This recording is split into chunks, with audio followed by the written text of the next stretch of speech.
What's up? It's your boy, Greggatron. This video is going to be about this. Yeah. Spider-Man on PS4/PS5. And I even took notes this time for y'all because some of my videos be long. And this game, I could talk about it all day. Seriously. That's how much I enjoyed it. So, I even did bullet points on y'all, right? So there's going to be some spoilers. I'm not going to spoil the whole game. First of all, y'all should have played this by now. This came out in 2017-18. This is the Game of the Year edition, by the way. So it's like, if y'all haven't played this by now, whether you have a PlayStation or not, you could play it at your buddy's house, which I did that the first time, which I'll talk about that later, but y'all should have played this by now. If you haven't played it by now, at least you know what it is, right? You don't even have to be a gamer to know what this is, okay? With that said, let me start with the story. I really like the story. The story's incredible. It really feels like Spider-Man. And I know that sounds kind of cliche. Like, of course it's supposed to feel like Spider-Man. It's Spider-Man, right? No. This feels like you're Spider-Man in the game. Everything from Peter Parker to the villains to Aunt May. I mean, the people around you, the Jonah Jameson podcast, because I guess Jonah is retired from newspapers, so he has his own radio talk show, which is kind of cool. This really feels like you're in a Spider-Man universe. Like I said, it takes place in 2017/18, so it's modern day. You got all these gadgets and you got this technology, which that's why I always like Spider-Man, because it's not just about his superpowers. He was always a smart guy. And Peter is always into science. This is very science driven. So a lot of the stuff you're working with, you're dealing with, you're inventing your own tech. So it's not like Stark came up with this. Nah, man. Not like, what's that movie? Homecoming. It's not like that at all. This is straight up Peter working on his own stuff. Or he'll get an idea from some other scientist or some bad guy or something, and then he'll tweak it and make up his own type of webbing gadget, whether it's influenced by somebody else or himself. I mean, the setting is just, I mean, look at the city, right? The city is gorgeous. It's lively. There's music, heroic music, by the way.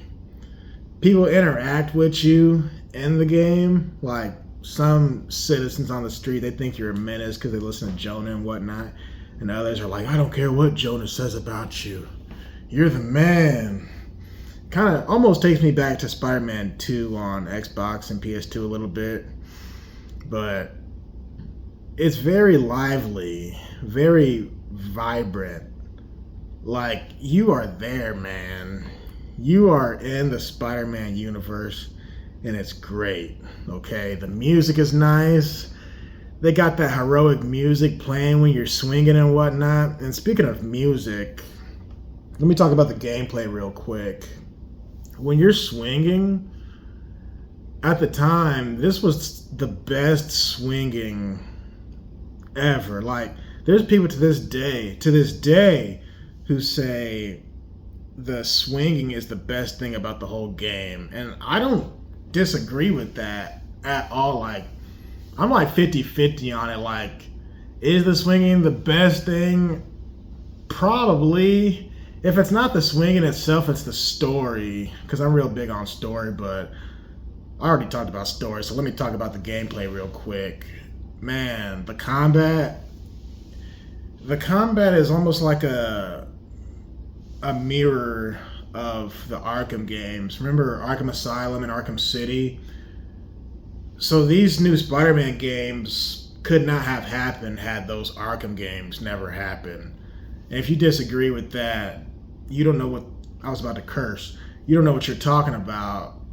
There were Spider-Man games around prior to this, but they never had the combat down so clean and smooth until this game was inspired by the Batman games. And it's all good because a lot of games bite after those Batman games or bite off of them. You know, Assassin's Creed, etc. But the combat is amazing.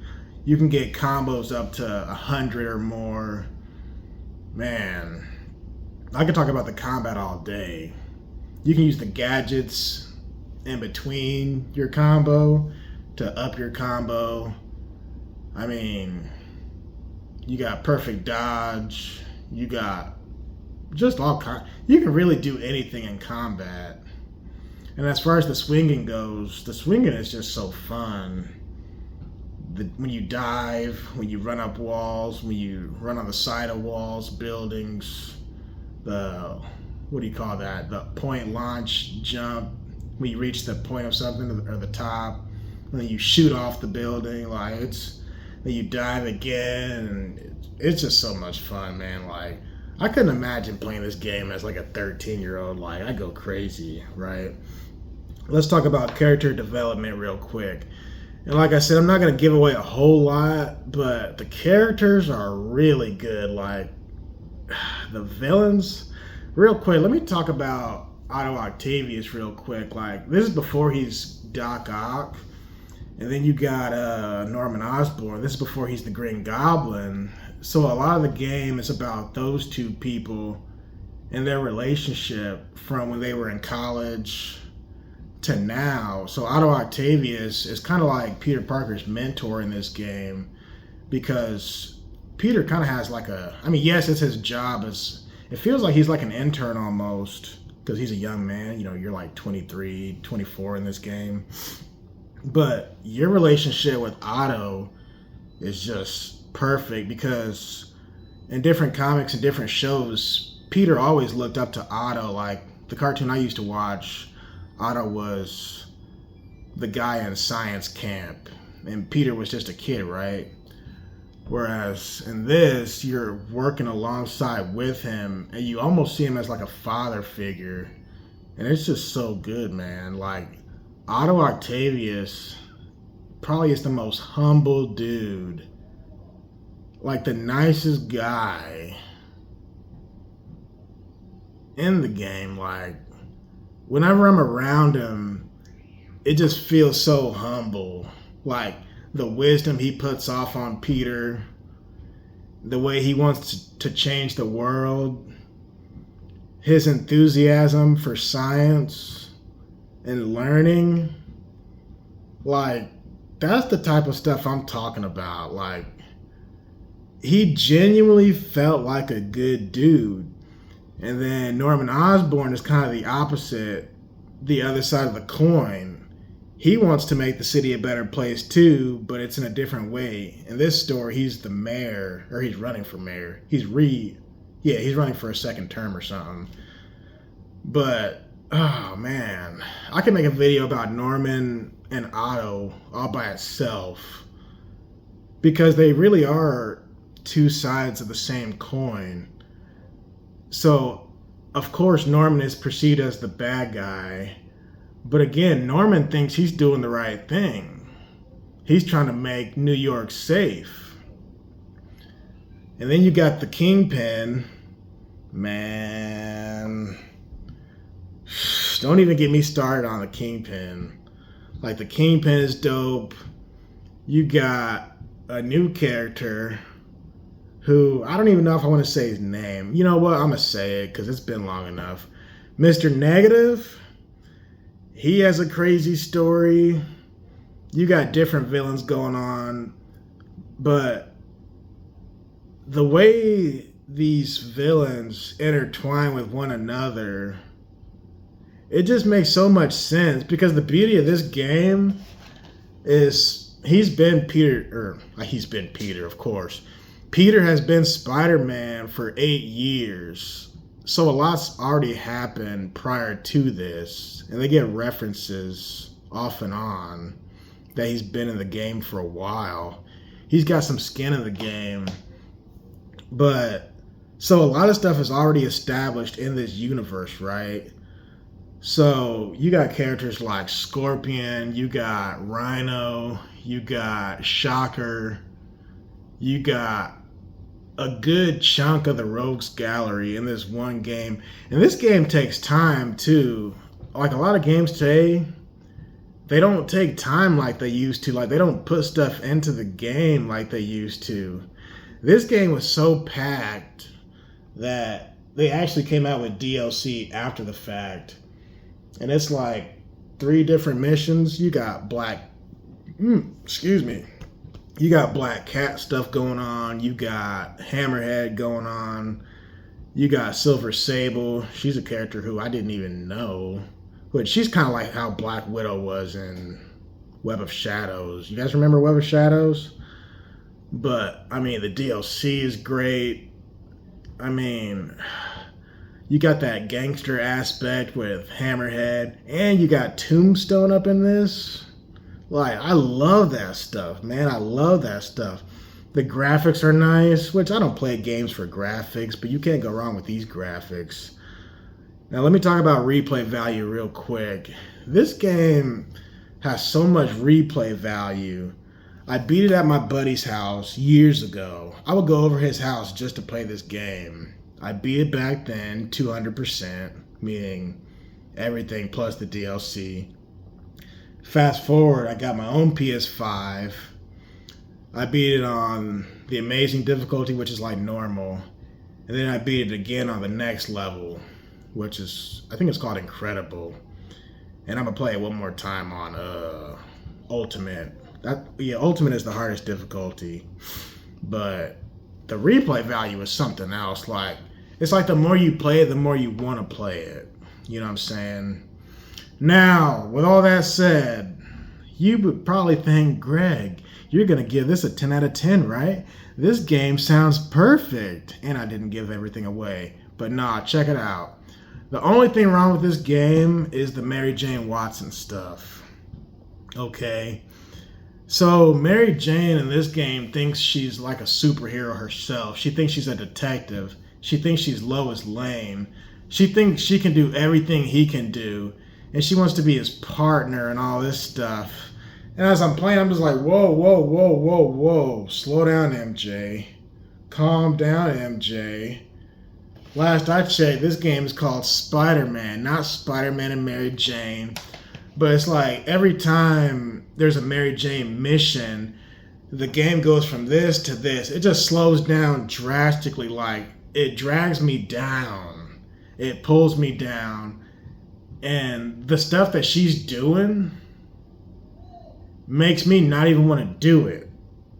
Because everything she's doing, Spider-Man himself, he could have done that. He could have figured that out. Or Detective Yuri, she could have figured that out. Or somebody else. The stuff Mary Jane's doing, it just doesn't fit. It does not fit at all. Like, there's parts where she's telling you what to do in your own mission. Like, Spider-Man can't get into a building, right? But Mary Jane is already in the building as herself. So she's like, well, I'm just going to disarm security. That way you can get inside. It's like, but he could have stepped inside the building as Peter Parker and done that. You know what I'm saying? So, yeah, just stop it, Mary Jane. Stop it. You're doing too much. If that wasn't happening in the game, it would have been a 10 out of 10 by far. But the Mary Jane missions just slow me down so much. And the momentum just drops. And it's just not fun. Okay, like, you get to play as Miles Morales also, just as Miles. He's not Spider-Man yet. But those missions actually make sense because it's developing his character. some of this stuff has to happen in order for you to understand the Miles Morales game a little better, which is the sequel to this game. But the Mary Jane missions have no benefit to this game or the next game, and I doubt Spider-Man 2, you know what I'm saying? So yeah, I can make a video about that in itself. Like, Mary Jane did a lot to, I'm not going to say ruin the game, because the game is so good. It can't really be ruined, but if that stuff wasn't in the game, this would have been a easy 10 out of 10. But anyway, due to that, I give it a 9 out of 10. I was going to say 8.5, but I can't let Mary Jane just drag 1.5 points down for me. But yeah, again, I could talk about this all day, but this video's getting long. So yeah, definitely check out this game, play it, beat it multiple times, because Spider-Man 2 comes out next week. Yeah.